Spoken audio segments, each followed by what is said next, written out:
When the stakes are this high, doesn't it make more sense to hear our story from us? When the stakes are this high, who better to trust than Meghan?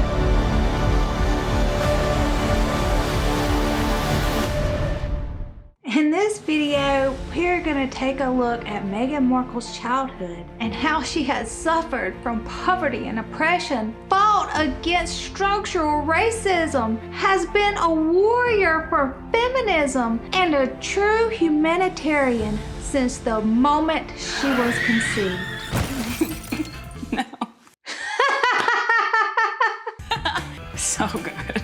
No, it's not true. What we're really going to discuss is Meghan's childhood and how Meghan changes the narrative to whatever story she's trying to tell at the time. Meghan's story starts in 1977 at the ABC film studios in Los Angeles. Thomas Markle, a big deal Emmy-nominated lighting director for the soap TV show General Hospital, at the age of 33, spied a beautiful black 21-year-old makeup artist trainee with an afro and a nose stud across the room, Doria Ragland. After a few weeks, Doria and Thomas moved in together, with Thomas and his two kids, Tom Jr. and Samantha. So they all lived together, one big happy family. They were married in December of 1979 by a Buddhist priest in a replica Indian temple on Sunset Boulevard. On August the 4th, 1981, Thomas and Doria, ages 37 and 24, welcomed Rachel Meghan Markle into this world. 40 years ago, Meghan was born, and she was born as a C-section, so she was put in my arms. I was the first person to hold. It is reported by both Thomas Sr. and Thomas Jr. that for Thomas, seeing Meghan was love at first sight. She was the apple of his eye, and he was immediately smitten by her. He nicknamed her Flower, and they went home to their 3-story house in Woodland Hills. Thomas and Doria spoiled Meghan and agreed that she should have everything that she ever wanted. However, once Thomas started back working 18-hour shifts, the marriage began to fall apart. In 1983, when Meghan was just 2 years old, Thomas and Doria divorced. It was agreed that Thomas would not pay alimony, but that he would always support Meghan. Thomas enrolled her in the Little Red Schoolhouse, which is a favorite private school in Hollywood, which was conveniently located both close to Doria's house as well as Thomas's job at ABC Studios. They successfully co-parented together. Meghan got to see Thomas on the weekends as well as the weekdays when work would allow it. The three of them spent birthdays together, Christmas together, and Thomas even paid for the three of them to take a vacation to Hawaii after the divorce. Although she is biracial, Meghan had light olive skin with freckles and curly hair. She was not defined by any particular race. According to her father Thomas, race was never an issue and never mentioned by Meghan, and he also states that Doria never complained about having any racial issues. There is one story that Meghan tells where Doria was mistaken for her nanny, and she also tells another story of when she was a teenager, I believe, and Doria was in a road rage conflict, and the other driver, who was white, called her racial slurs. In 1986, Doria was having problems caring for Meghan, so after school, Monday through Thursday, Meghan would go to one of her best friend's house, either Nanaki Pretty, or Nikki Pretty for short, or Susan Articani's, and then Thomas would come there and pick her up. Both girls are described to have had good home lives. On Fridays, as a special treat, Thomas would bring Meghan to ABC Studios where he worked so she could watch the filming of either General Hospital or Married with Children. Nikki Pretty, Meghan's best friend, says Meghan always wanted to be a Hollywood movie star, to be famous and to either win an Oscar or an Emmy. She always wanted to be the center of attention. And she also describes Meghan as being tough, stubborn, and the type to dig her heels into the ground. In 1990, when Meghan was just 9 years old, Doria started a clothing and jewelry business. She had to travel across the country for weeks at a time, so Meghan moved in with her father Thomas full-time. Weekends were spent in acting and ballet classes, as well as reading Archie comics. Every week, Thomas bought Meghan the new Archie as well as a $20 limited edition older version. In the early 1990s is when Meghan became a true humanitarian and feminist advocate. Enter the Procter & Gamble story we have all heard so many times. When I was just 11 years old, I unknowingly and somehow accidentally became a female advocate. In case you have been living under a rock, Procter & Gamble released an Ivory dish soap commercial that said, "Women all over the world are fighting greasy pots and pans." See, I had been in school watching a TV show in elementary school, and this commercial came on with the tagline for this dishwashing liquid, and the tagline said, "Women all over America are fighting greasy pots and pans." This upset thousands of women and girls, including Meghan. 2 boys from my class said, "Yeah, that's where women belong, in the kitchen." I remember feeling shocked and angry and also just feeling so hurt. It just wasn't right, and something needed to be done. Many sent protests to Procter & Gamble, and with Thomas's encouragement, Meghan wrote letters as well to Procter & Gamble and Hillary Clinton. So I went home and I told my dad what had happened, and he encouraged me to write letters. So I did, to the most powerful people I could think of. Now, my 11-year-old self worked out that if I really wanted someone to hear me, well, then I should write a letter to the First Lady. So off I went, scribbling away to our First Lady at the time, Hillary Clinton.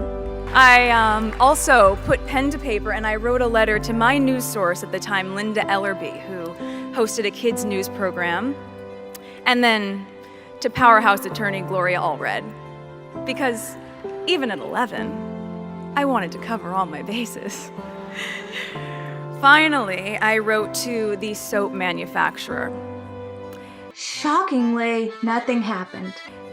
And a few weeks went by, and to my surprise, I received letters of encouragement from Hillary Clinton, from Linda Ellerby, and from Gloria Allred. It was amazing.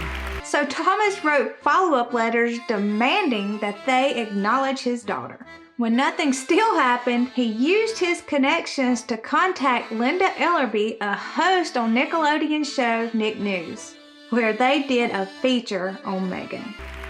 The kids' news show, they sent a camera crew to my home to cover the story. And it was roughly a month later when the soap manufacturer, Procter & Gamble, changed the commercial for their Ivory Clear dishwashing liquid. They changed it from "Women all over America are fighting greasy pots and pans" to "People all over America." This naturally boosted her confidence. Procter & Gamble never acknowledged Meghan or the letter, and Thomas knew that it had not contributed to the executive's decision, but Thomas convinced Meghan that it was her own personal victory. So ever since that day, 30 years ago, Meghan has been sharing the Procter & Gamble story every chance she gets. After she retold the story to the ladies at ABC Studios, she gained popularity and they provided her with an office for her to do her homework in. The experience did do a lot for Meghan though. Because of it, she was accepted into the all-girls Catholic Immaculate Heart School. This is a very diverse, prestigious school that sets out to cultivate women of great heart and right conscience. At school, Meghan was known as empathetic. Surprisingly, she took up for those being bullied or mistreated. She also is described as confident, proactive, a leader, compassionate, spiritual, articulate, popular, successful, spoiled, and controlling. She always fought for the things that she got in life, and she always got what she wanted. With Thomas's and one of her teachers' encouragement, Meghan regularly volunteered to serve food at Skid Row for several years. In all honesty, it sounds like Meghan was a really good kid. The kind of kid that I would want my kids to hang out with. Meghan was really into acting and heavily involved in theater at her school.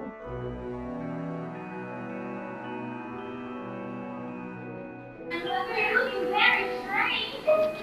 What big ears you have! Better to eat you with mine! Isn't that one? Thank you!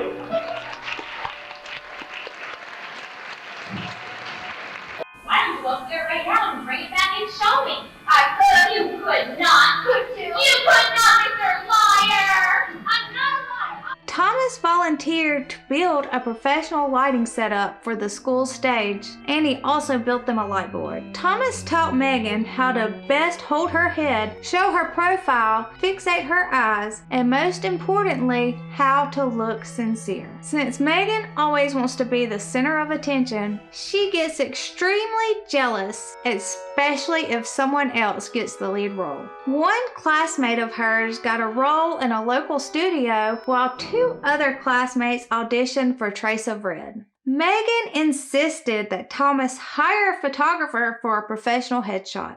Thomas circulated the photo to producers across Hollywood as an open casting call, but Meghan never got any callbacks. Thomas took Meghan to the Emmys, where he was nominated for a lighting award. After walking the red carpet, Meghan told Thomas that she wanted to be famous just like him. She has always loved glamour and celebrities. In her late teens, Meghan's attitude toward Thomas began to change. She wanted the lead part in her school play, but she also wanted to go on a week-long school retreat. The drama teacher told Meghan that she had to do one or the other, that she couldn't do both. Meghan went to the retreat anyways, and she was mad when she returned home and she no longer had the part. So she told Thomas not to do the school lighting, but he volunteered to do it anyways. She was furious and screamed at him that he needs to follow her wishes, but still he refused. So she moved out of his house and in with her mom.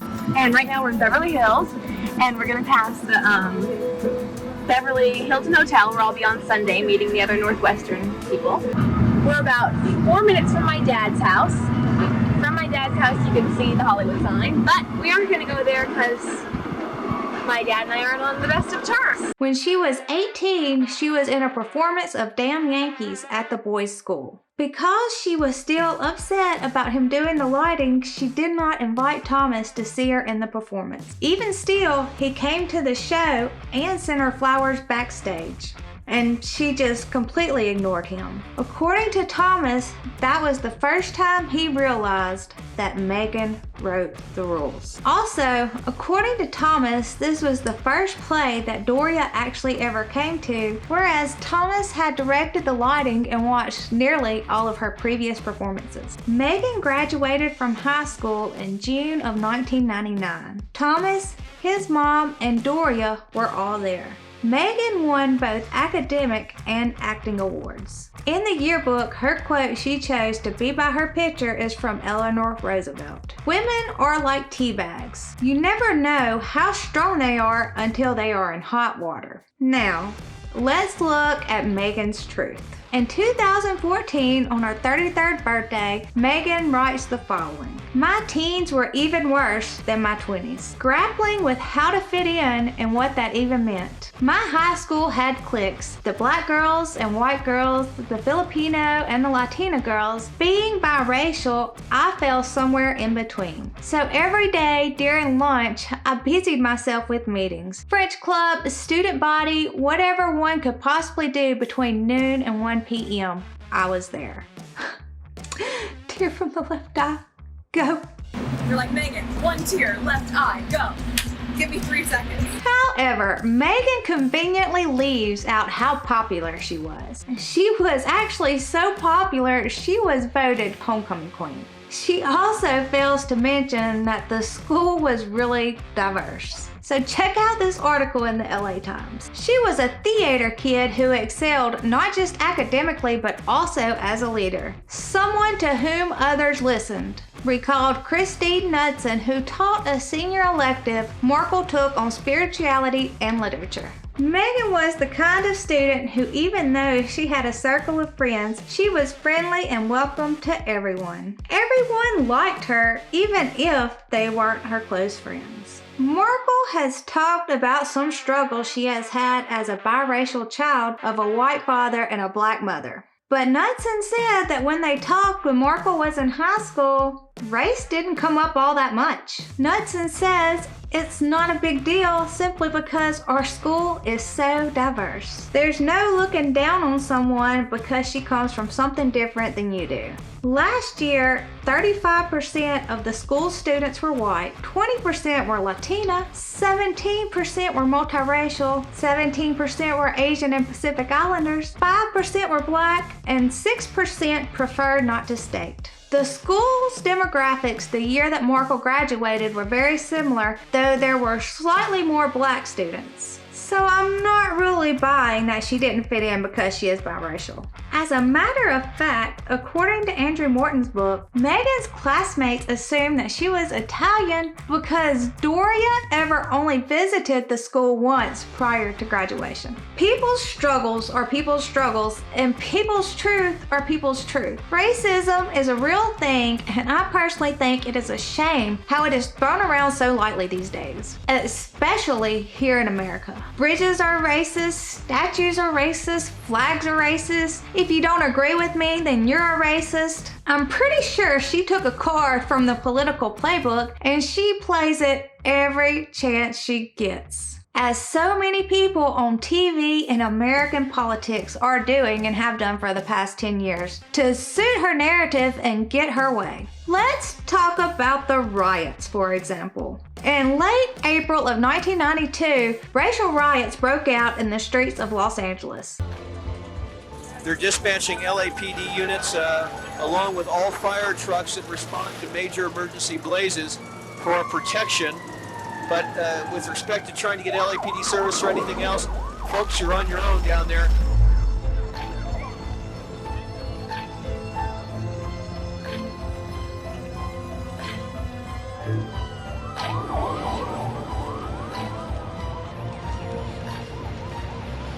There are fires burning, there are people being beaten, there is looting.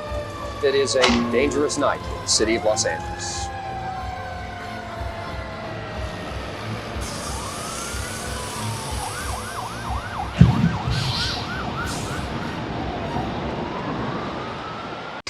Picked Meghan up from school and took her directly to Palm Beach for 5 days until the riots were over and the curfew was lifted. He, being the good guy that he is, also asked Dory to come along, but she refused, saying that she felt safe. Meghan likely didn't see any parts of the riot, the looting, or the burning, but she did see the burnt buildings as they returned to LA from Palm Beach. Fortunately for them, their neighborhood wasn't damaged at all. In October of 2017, Meghan recounts the riots to Vanity Fair. They had let us go home from school during the riots and there was ash everywhere. As the ash from street fires sifted down on suburban lawns, Markle remembers she said, "Oh my God, Mommy, it's snowing." "No, Flower, it's not snow," Doria answered. "Get in the house." But Meghan never saw Doria during the riots. Then in June of 2020, Meghan tells a virtual graduating class from Immaculate Heart a whole different story.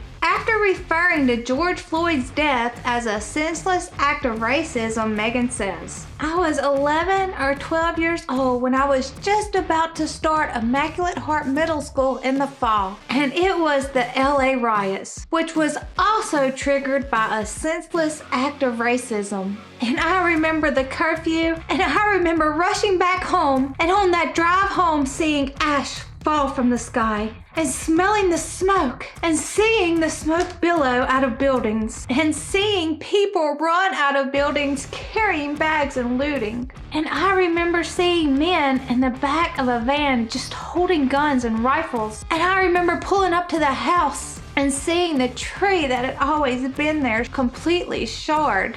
And those memories don't go away. Tear from the left eye. Go.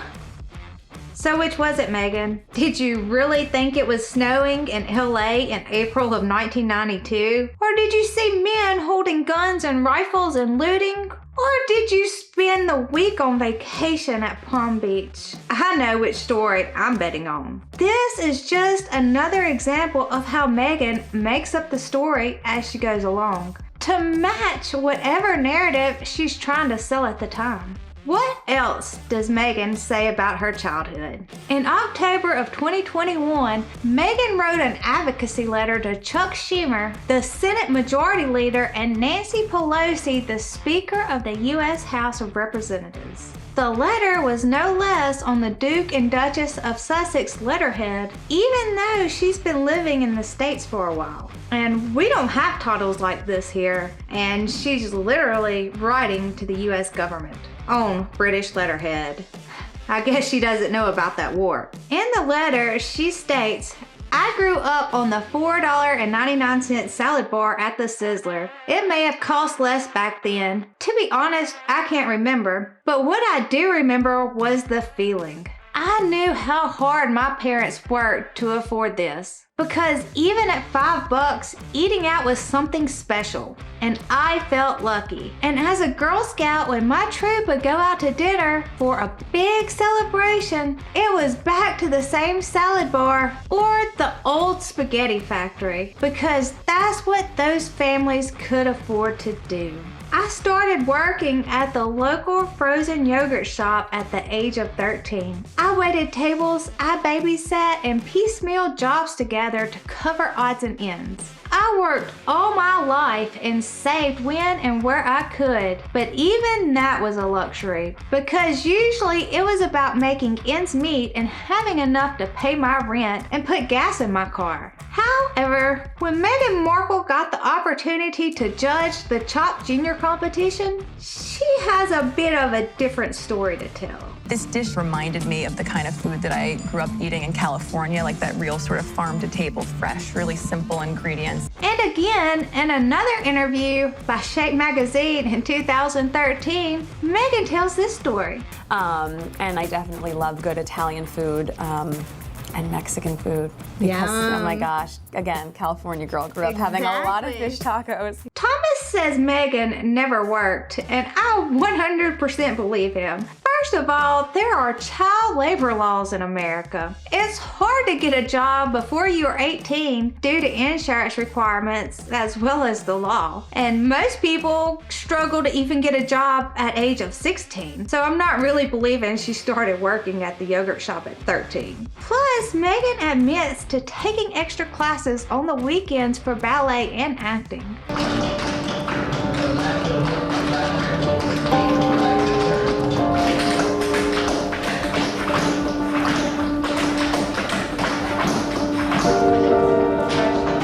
And she also states that Thomas would buy her the regular Archie comic plus the limited edition $20 version every week. If they were struggling to spend $5 on a meal, I'm sure that would not have been a weekly occurrence. He also paid the orthodontic bill to have the gap removed from between her front teeth. Hi, Nanny. I got an English award.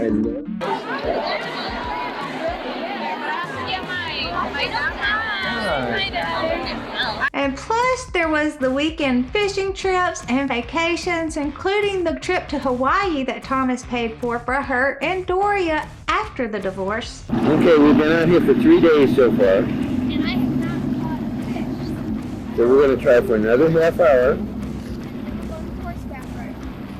Okay. Again.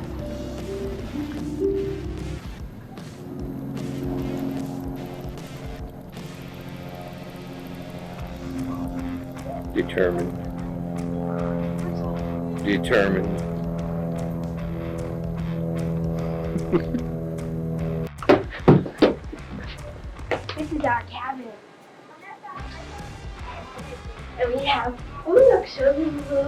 hot tub. This is a hot tub. See, you can get in or you can get up to the sauna. This is Big Bear. You guys are probably in hot weather, so this is your vacation. All snow and nice snow. It's nice up here. Talk to you later. Talk to you later. Bye. Oh my gosh.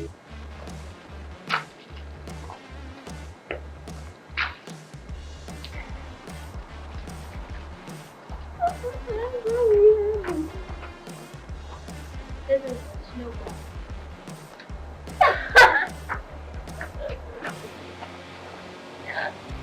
And then there was the private school tuition that he paid since the time she was 2 years old. No, I don't believe for a day in my life that Meghan had a hard life, nor had to work when she was a child, especially so young, nor did she have to pay for her food, rent, or gas. It has actually been proven that Thomas paid a total of £165,000 in school fees throughout the years, and that translates to be over 180,000 US dollars, and that's a lot, especially for the lifestyle that she is now claiming that she grew up with. As we can see, Meghan tells whatever story she thinks fits the narrative, regardless of whether it is true or not. As revenge to the royal family for not making her a princess and letting her capitalize on her marriage and status, because they had the audacity to disagree with her, she started this racial campaign against them. This clickbait culture has made it so that something that's salacious is more interesting and gets more pickup and can be monetized. Right. So that ends up being the thing that feeds the entire environment of the media. When in fact, it is only her husband Harry who has ever shown any racist tendencies in the royal family. When the stakes are this high, it's important that you know the truth. Meghan Markle is a narcissistic liar. As a matter of fact, Meghan traveled to Europe as her role in Suits was coming to an end. Her pure intention was to meet a British boyfriend who could elevate her social status, and boy did Meghan succeed in that. Good job, Meghan, you feminist you. Thanks for watching. Bye.